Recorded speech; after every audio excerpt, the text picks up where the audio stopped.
or whatever reason, the leadership goes, as it did in Belgium. There was a Belgian minister of the North Sea who came from the coastal district. He wanted to have a plan for the North Sea. It was developed. He took on another ministry and left his post, and that plan almost evaporated. They're resurrecting the plan now after 3 years of being dormant. They resurrected that plan, and it's now back in process. But you don't necessarily have to have national legislation or any kind of legislation at any level to have a effective implementation process and compliance process if people agree to do that. The downside is that it may go away. So it's much nicer to have some kind of authority to undertake that plan. I don't think I answered your question completely, but what was the end of your question? If you can remember it. I'm 9 hours ahead of you all, so it's pretty late for me. You're ahead of us in many ways. The consideration of how do you, my point comes to once you create a plan, say for example the zoners, aquaculture individuals, industry sees that, oh, this is the area that you want to set aside as a protected areas. Presumably there is legislation that already exists that might help you with that. How do you consider and how do you promote the legislative authorities as, to introduce your plan? I got it. There are different ways to do that, and there are different steps in the planning process where you can actually identify this authority. My experience, and a very practical example of my experience, was the development of the Florida Keys National Marine Sanctuary Plan. Florida Keys is pretty big. It's bigger than the Belgian EEZ. It's a multiple use area, but it has a single goal, and that is nature conservation as a marine sanctuary. There were multiple jurisdictions involved in developing that plan. The federal government, state government, and both of those had multiple agencies involved, and the local government. And the first year of the planning process was spent arguing about who had the authority to do what. And you couldn't do this because I have the authority, and don't tell me what to do about land use as it might affect the coral reef because that's my business. Or don't tell me about doing something else in state waters versus federal waters. Well, it went on for a year. It was a complete waste of time. And it took us a year to sort of sort out this problem and recognize it and say, let's figure out what the problems or the issues are. Let's figure out what we're trying to do in this area. Let's figure out what the management measures might do. Who has the authority or the jurisdiction to actually implement the management measures. So all of that was sorted out at the end of the process rather than at the beginning of the process. So that, in fact, everybody was told to leave their guns outside the room, go in the room, figure out what we wanted to do, and then argue with each other about who had the authority to do it. And that took us another year to actually get that in place. So you can use all of these existing authorities, not take away power and resources, which is always a big deal in these multi-jurisdictional kinds of efforts, and get agreement about what we wanted to do, who could do it, and figure out how they could actually get resources if they needed them to carry out those measures at the end. Oh, hi. Okay, thanks. Hi, I'm Susan. I'm from the University of British Columbia. I was wondering what you feel are the largest impediments to marine spatial planning and how you feel those can be effectively overcome. People. No, I'm not being serious. The largest impediments. Authority is a good one. Financing is another one. I think those are overcome. You can easily not easily, but you can overcome those issues. People use various excuses for not doing planning. Some people don't want to do planning. And they'll come up with every excuse to delay or prevent the process from ever occurring. I've seen that happen many times. People want to delay because if you delay, you're not going to change the status quo. So there are always arguments for, we don't have enough data.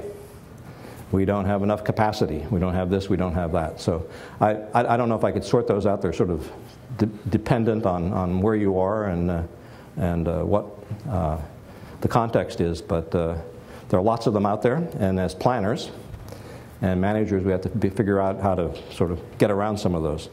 But as I said, I think the goal of many people who obstruct the process is basically to do that, to sort of say, we can't do this, we can't do that, we don't want a plan, because they know in their heart of hearts if there's a plan, somebody might change the way they're doing business. I spent 2 days giving sort of, I don't want to call it education, but sort of giving briefings to the American Petroleum Institute in the United States, Exxon, Shell, all the biggies. It was, and these were relatively high-level people talking about spatial planning. And they came into the room thinking, this is the worst idea that I've ever heard, because we've never had to deal with this kind of problem. If we wanted to do something, we didn't have to participate in any public process or interagency or intersectoral problem. We could just call up the President of the United States and say, this is what we want to do. And for a while, that was the case. Things have changed now. And it was interesting because I talk a lot to environmental groups. I talk a lot to the private sector. And they had the same arguments. These guys had been left out of the process, like the environmental groups always say, where, how are we going to consider our opinion? Well, suddenly the oil and gas industry, at least in the States, had a different milieu to do business in. And they couldn't call the president anymore and say we wanted to do this. They might call him, but I don't think they're going to get through. So it changes over time, and the impediments are always different. There are generic ones that I mentioned, but specifically, you have to figure out how to get around these things.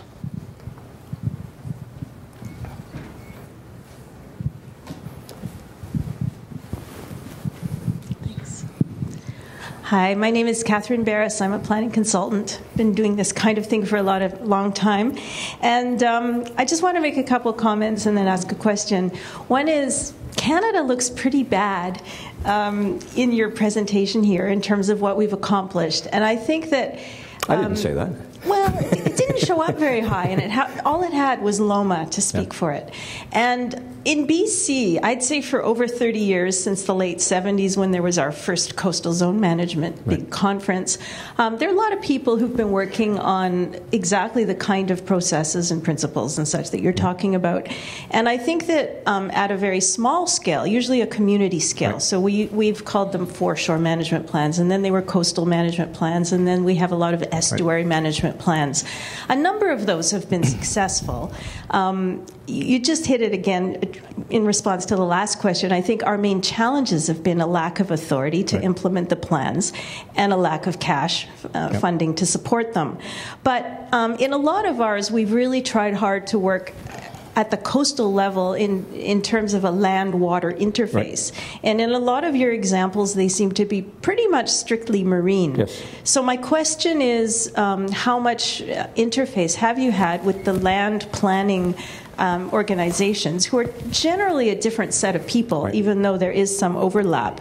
And if you've been doing that, do you have examples of being successful in terms of the marine-water interface? Good question, and I agree completely with you that our examples are primarily marine, and they're primarily marine for a reason. I've been around long enough that I was present at the birth of the Coastal Zone Management Act in 1972 in the United States, and I even went to a workshop before that at Woods Hole Oceanographic, I think in 1970 or 69, and the discussion is, what is the definition of the coastal zone? Pretty simple question, but difficult to answer. And the consensus that a bunch of smart scientists came up with was it's relatively easy to define the coastal zone. It's the area of land affected by the sea and the area of the sea affected by the land. It sort of has a nice ring to it.